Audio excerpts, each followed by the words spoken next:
नमस्कार दोस्तों, स्वागत है आपका हमारे चैनल पे। आशा है कि जो पिछला वाला वीडियो था वो आपको पसंद आया होगा। आज हम इस वीडियो में बात करेंगे इंडिया के 2025 के बजट के बारे में। जो काफी इंपॉर्टेंट चीजें जो है इस बजट में डिक्लेयर हुई है उसके बारे में आज हम इस वीडियो में पूरी तरीके से जानेंगे। अगर हम रीसेंट मार्केट कंडीशंस की बात करें तो जो इंटरेस्ट रेट्स है वो काफी ज्यादा हाई है। हमारी देश की जो जीडीपी ग्रोथ है उसका जो प्रोजेक्शन है वो काफी हद तक कम हो चुका है। जो 7.6% का प्रोजेक्शन था वो कम होके अभी 6.3 to 6.8% का प्रोजेक्शन जो है हमारे जीडीपी ग्रोथ का चल रहा है। एक तरफ अगर देखा जाए इंडिया का जो ग्रोथ रेट है वो स्लो डाउन हो रहा है, दूसरी तरफ एफआईआई जो है यानी कि फॉरेन इंस्टीट्यूशनल इन्वेस्टर्स जो है हमारे मार्केट में बहुत ज्यादा सेलिंग कर रहे हैं। और जो हमारी गवर्नमेंट का कैपिटल एक्सपेंडिचर है उसकी भी जो ग्रोथ है वो बहुत ही ज्यादा कम हो चुकी है। FY20 से लेकर FY24 तक हमारे कंट्री का कैपिटल एक्सपेंडिचर जो है वो 3.35 लाख करोड़ से लेके 10 लाख करोड़ तक पहुंच चुका है। कैपेक्स यानी कि गवर्नमेंट का उन चीजों में इन्वेस्ट करना जहां से गवर्नमेंट का जो इनकम है वो बढ़ता है, जिस इन्वेस्टमेंट से गवर्नमेंट को अच्छे खासे रिटर्न्स मिलते हैं। यानी कि इंफ्रास्ट्रक्चर में इन्वेस्ट करना, बहुत सारे जो डेवलपमेंट प्रोजेक्ट्स है उसमें इन्वेस्ट करना, इसे हम कैपिटल एक्सपेंडिचर कहते हैं। लेकिन अगर देखा जाए FY24 से लेकर FY25 में ये जो कैपिटल एक्सपेंडिचर की ग्रोथ है वो 10 लाख करोड़ से लेकर सिर्फ 10.18 करोड़ की है। यानी कि इस साल सिर्फ 0.18 लाख करोड़ की बढ़ोतरी हुई है कैपेक्स में। ओवरऑल अगर करंट मार्केट कंडीशन हम देखें तो जो एफआईआईस का बड़ा पैसा है वो मार्केट से बाहर जा रहा है। गवर्नमेंट की जो कैपेक्स है वो भी, उसका भी जो स्पीड है वो कम हो रहा है और इस वजह से हमारी जीडीपी की जो ग्रोथ है वो स्लो डाउन हो रही है। ऐसे कंडीशंस में अगर हमें हमारी जीडीपी ग्रोथ को सही रखना है तो सिर्फ एक ही चीज बचती है, वो है कंजम्पशन। जब तक हमारे कंट्रीज के जो लोग हैं वो ज्यादा कंज्यूम नहीं करेंगे और उस वजह से जो कंपनीज है उन्हें ज्यादा प्रॉफिट नहीं होगा, तो इस वजह से हमारी जो जीडीपी की ग्रोथ है वो स्लो हो सकती है और उतनी ज्यादा स्पीड से हम ग्रो नहीं कर पाएंगे। अभी अगर हम कंजम्पशन की बात करें तो कंजम्पशन बढ़ाने के लिए लोगों के हाथों में एक्स्ट्रा पैसा होना बहुत ही ज्यादा जरूरी है।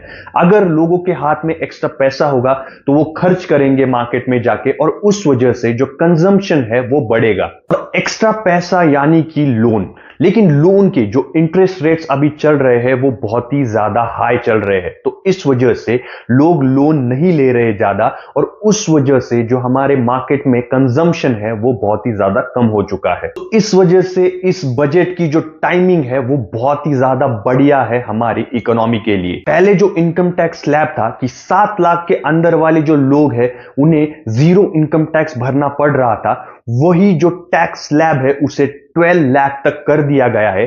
अभी की स्थिति में जो लोग 12 लाख से कम पैसे कमा रहे हैं उन्हें कोई भी इनकम टैक्स भरना नहीं पड़ेगा और जो 15% के बाद 30% इनकम टैक्स भरना पड़ रहा था उसको भी गवर्नमेंट ने 15 लाख से लेकर 25 लाख कर दिया है। तो गवर्नमेंट के इस मूव की वजह से लोगों के हाथों में एक्स्ट्रा पैसे रहेंगे और लोग जो है इस पैसे को जब खर्च करेंगे तब हमारे कंट्री का जो कंजम्पशन है वो बढ़ जाएगा और इस वजह से हमारी जो इकोनॉमी है उसे एक बूस्ट मिलेगा। लेकिन इसके जो रिजल्ट्स है उसको रिफ्लेक्ट होने के लिए थोड़ा समय लग सकता है। सो तब तक अगर जो गवर्नमेंट का कैपेक्स है 10.18 लाख करोड़ का, उसमें से अगर FY25 के फर्स्ट फेज में गवर्नमेंट जो है ज्यादा पैमाने में खर्च करे तो एक बैलेंस बना रह सकता है और जब लोगों के हाथ में एक्स्ट्रा पैसा आएगा, लोग उसके बाद जब कंजम्पशन करेंगे तो इस तरीके से इस साल के पहले फेज में गवर्नमेंट स्पेंडिंग से हमारे इकोनॉमी को बूस्ट मिल सकता है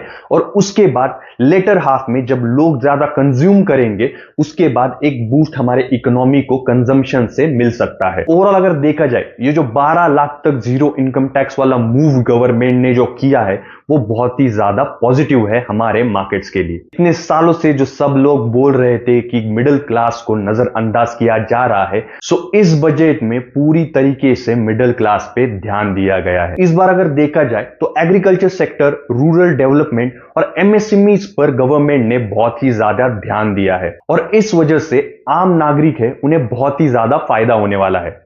एक जो 100% टैप वाटर का रिफॉर्म हमें इस बजट में देखने को मिला है। हर घर को टैप वाटर देने का गवर्नमेंट का प्लान है। पिछले 10 सालों की अगर हम बात करें तो इस गवर्नमेंट ने लोगों को नए घर बना के देना, 100% इलेक्ट्रिफिकेशन और रोड्स की जो कनेक्टिविटी है उसे बढ़ाना, इस पर इस गवर्नमेंट ने पिछले 10 सालों में बहुत ही ज्यादा काम किया है। काफी हद तक इन चीजों को गवर्नमेंट ने पिछले सालों में अचीव भी किया है। लेकिन अभी के लिए अगर देखा जाए तो गवर्नमेंट जो है green energy, domestic air travel, इन चीजों पे ज्यादा फोकस कर रही है। उड़ान स्कीम के अंदर अगले 10 सालों में गवर्नमेंट का प्लान है कि और 120 डेस्टिनेशंस जो है उन्हें एयर रूट से कनेक्ट किया जाएगा, यानी कि ये जो 120 डेस्टिनेशंस है इन्हें एयरपोर्ट से कनेक्ट किया जाने वाला है अगले 10 सालों में। अभी अगर हम इलेक्शन पॉइंट ऑफ व्यू से बात करें तो अगर देखा जाए रिसेंटली दिल्ली का इलेक्शन होने वाला है और उसमें ये जो 12 लाख तक इनकम टैक्स जीरो करने वाला मूव है, क्या बीजेपी को ये जो मूव है दिल्ली इलेक्शन में फायदा दे सकता है,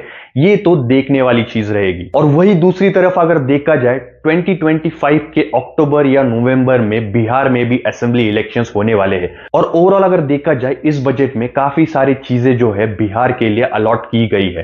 तो एक तरीके से ऐसे नजर आ रहा था कि ये बिहार इलेक्शन की तैयारी बीजेपी गवर्नमेंट कर रही थी। बिहार में नया मखाना बोर्ड जो है वो इस्टेब्लिश होने वाला है, बिहार को नया ग्रीनफील्ड एयरपोर्ट जो है वो भी मिलने वाला है। वही दूसरी तरफ जो पटना एयरपोर्ट है उसे भी बड़ा किया जाने वाला है, उसकी जो कैपेसिटी है वो बढ़ाई जाने वाली है। जो आईआईटी है बिहार में उसको भी एक्सपांड किया जाने वाला है और उसके जो सीट्स है उन्हें बढ़ाया जाने वाला है। एक कैनल का भी जो प्रोजेक्ट है वो बिहार को दिया गया है। तो ओवरऑल अगर देखा जाए इलेक्शन पॉइंट ऑफ व्यू से बहुत सारे जो इन्वेस्टमेंट्स है वो बिहार में होने वाले हैं। अभी अगर हम बात करें आर्टिफिशियल इंटेलिजेंस की यानी कि एआई की, तो एआई को 500 करोड़ के फंड्स का एलोकेशन गवर्नमेंट ने इस बजट में किया है। लेकिन अगर एक तरफ देखा जाए यूएस गवर्नमेंट जो है उन्होंने 500 बिलियन डॉलर्स के फंड्स का एलोकेशन एआई डेवलपमेंट के लिए किया है और दूसरी तरफ इंडिया ने सिर्फ 500 करोड़ का एलोकेशन जो है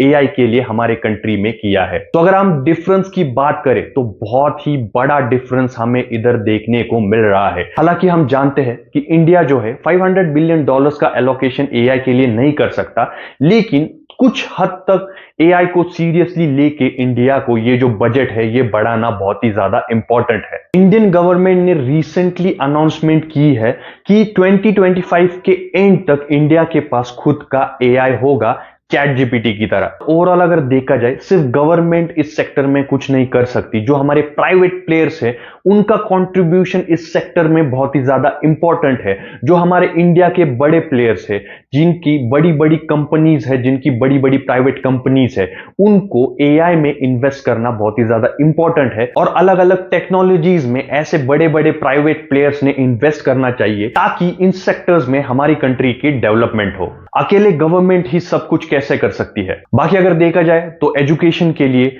5 नए आईआईटीज की स्थापना और उनके जो सीट्स है वो बढ़ाने का गवर्नमेंट ने डिसीजन लिया है। मेडिकल सीट्स जो है वो भी हमारे इंडिया में और बढ़ाए जाएंगे। तो ऐसी बहुत सारी इंपॉर्टेंट चीजें जो है हमें इस बजट में देखने को मिली है। और अगर देखा जाए अगले हफ्ते हमें टैक्सेशन पे भी एक नया बिल देखने को मिलने वाला है।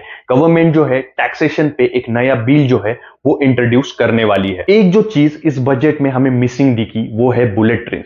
चाइना में ऐसे भी ट्रेन है जो 30-40 किलोमीटर्स का जो सफर है वो सिर्फ 7 to 8 मिनट्स में तय करती है। अगर इंडिया ऐसे ट्रेन से हमारे सिटी को जोड़ दे तो उसका बहुत ज्यादा फायदा जो है हमारे लोगों को हो सकता है। आगे जाके शायद ये भी हमें हमारे बजट में देखने को मिलेगा, क्योंकि इंडिया ने सबसे पहले जो है रोड्स और रेलवेज पे फोकस किया। अभी इंडिया जो है एयरपोर्ट्स और एयर ट्रैवल पे फोकस कर रहा है, तो इसके बाद गवर्नमेंट जो है ऐसे हाई स्पीड ट्रांसपोर्टेशन पे फोकस कर सकता है। ओवरऑल अगर देखा जाए इकोनॉमी को एक अच्छा खासा सहारा देने के लिए ऐसे टाइम पे जब जीडीपी ग्रोथ जो है वो स्लो डाउन हो रहा है, उस टाइम पे ये जो बजट है एक रिवाइवल की तरह हमारे इकोनॉमी के लिए आया है। तो दोस्तों आपको क्या लगता है इस बजट के बारे में? क्या ये जो बजट है हमारे इकोनॉमी को सपोर्ट कर सकता है और एक नया बूस्ट दे सकता है?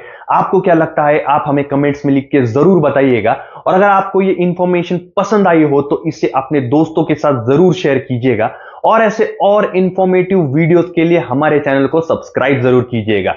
धन्यवाद दोस्तों।